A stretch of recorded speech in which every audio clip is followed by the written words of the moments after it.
जय शिवराय मित्रांनो, आज सोमवार असल्याने ट्रेक करायचं ठरवलं. मग काय आपली बुलेट काढली आणि निघालो. आता मी मावळमध्ये आलो आहे, पुणे जिल्ह्यातील, आणि कोंडेश्वरला आलो आहे. हे मागे आहे ते कोंडेश्वरचा मंदिर आहे. आणि मी या बाजूला इकडे चाललो आहे. हा ढाकचा किल्ला म्हणजे ढाकबैरीला. इथून साधारण 2 तासाचा ट्रेक आहे. मी एवढा काय मळलेला रस्ता नाही आहे. लोक येतात या रूटनी, पण वाटाडा घ्या नक्कीच. रस्ता चुकण्याचे चान्सेस नाही आहेत. 500 रुपये आम्ही ठरवले आहेत दोघांचे. माझ्याबरोबर तुषार आहे. तर आम्ही दोघं आता ट्रेक चालू करतो आहे. दुपारचे 1 वाजलेत आणि म्हणून वाटाडा घेतला की ऊन जास्त आहे, रस्ता चुकायला नको. त्याच्यामुळे तुम्ही पण ट्रेक करता तर वाटाडा नक्कीच घ्या. 4 पैसे वाचवू नका. मी अगोदरही या रूटने ट्रेक केलेला आहे. कळकळक सुळका क्लाइंब केला तेव्हा, आणि कर्जतवरनं पण वडापावरून मागे हा ट्रेक केला आहे. आता ही ढाकबैरीची माझी 3री वेळ आहे. चला मग. डोक्यावर खूप ऊन आहे. मध्ये मध्ये अशी सावळी भेटली की बरं वाटतं. मस्त जाडीचा रस्ता आहे. मधून तासाभरात आम्ही सुळक्याच्या इथे पोचू. आणि आमचे सोबत आलेले काका आहेत. कुठलाही ट्रेक करा, पण गावातना वाटाडा नक्की घ्या तुम्ही. कारण गावातल्याच लोकांना स्थानिक शॉर्टकट रस्ते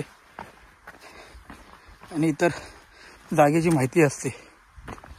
म्हणून वाटाडा नक्की घ्या, कुठलाही ट्रेक असो. ढाक किल्ल्याचं थोडा वेळ दर्शन दाखवतो तुम्हाला, कारण झाडी चालू आहेत.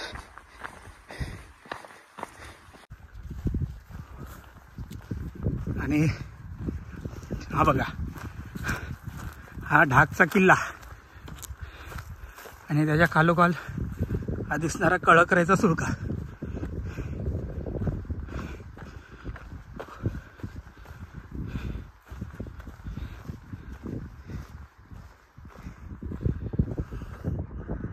ही ढाकबैरीची केव्ज.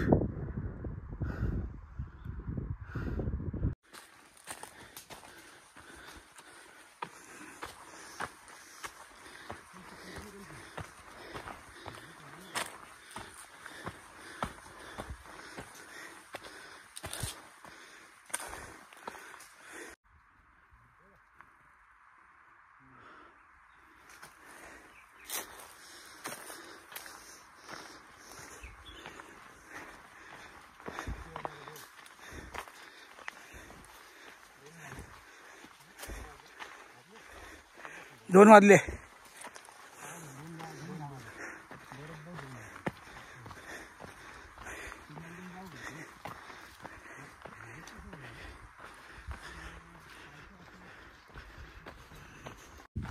पहिला कारवीचा टप्पा चढलोय आम्ही.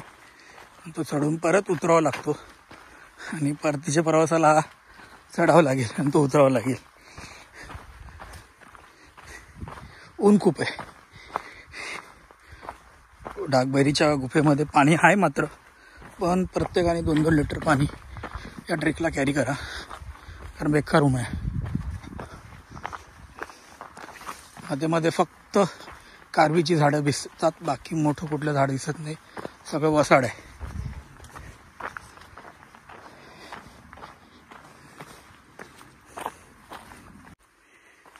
आणि फायनली बघा,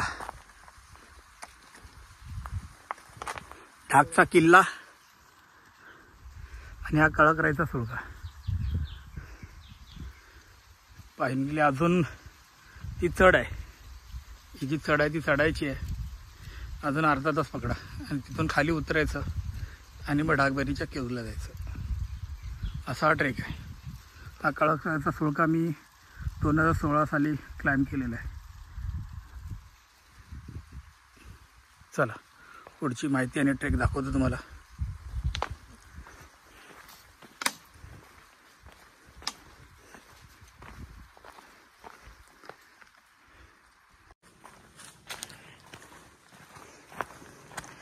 आणि इथे एक माहिती फळक आहे किल्ल्याचा. बा रायगड परिवार यांनी ढाकबैरीचे त्या माहिती फळक लावलाय.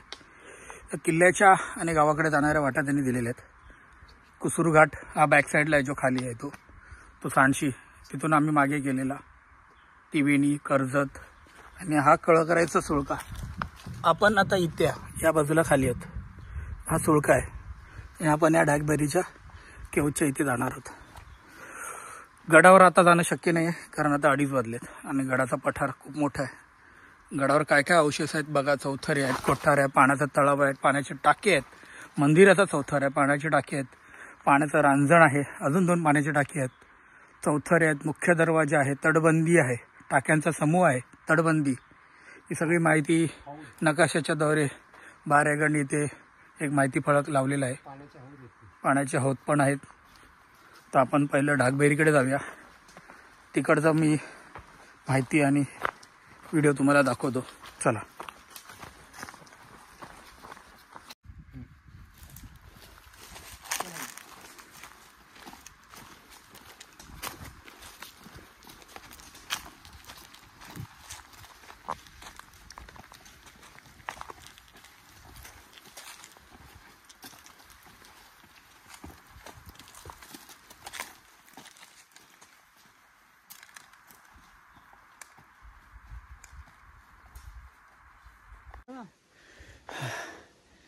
नमस्कार.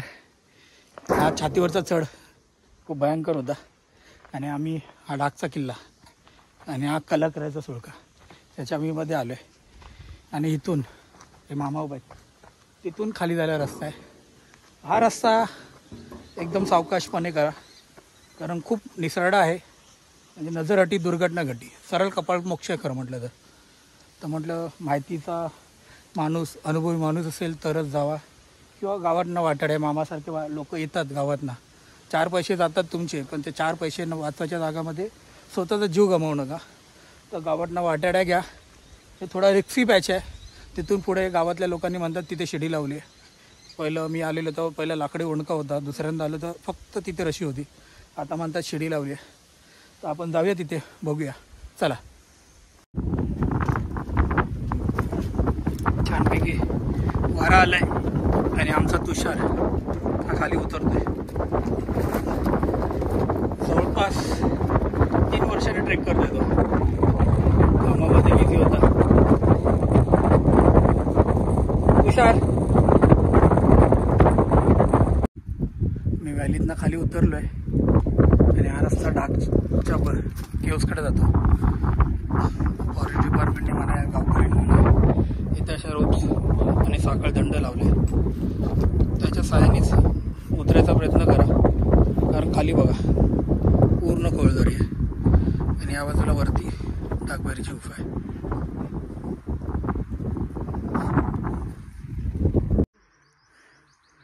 नमस्कार. ती गळ उतरून आम्ही आता खालच्या बाजूला आले आणि हा कळकरायचा सुळका तुम्ही बघताय. या काही केव्ज आहेत, त्या अर्धवट सोडले आहेत बांधून. पुढे बांधकाम काय झालं नाही आहे. वाट पूर्ण निसरडी आहे, म्हणजे इकडनं पडलात तर चान्स कमी आहे. आणि असा रस्ता जातो.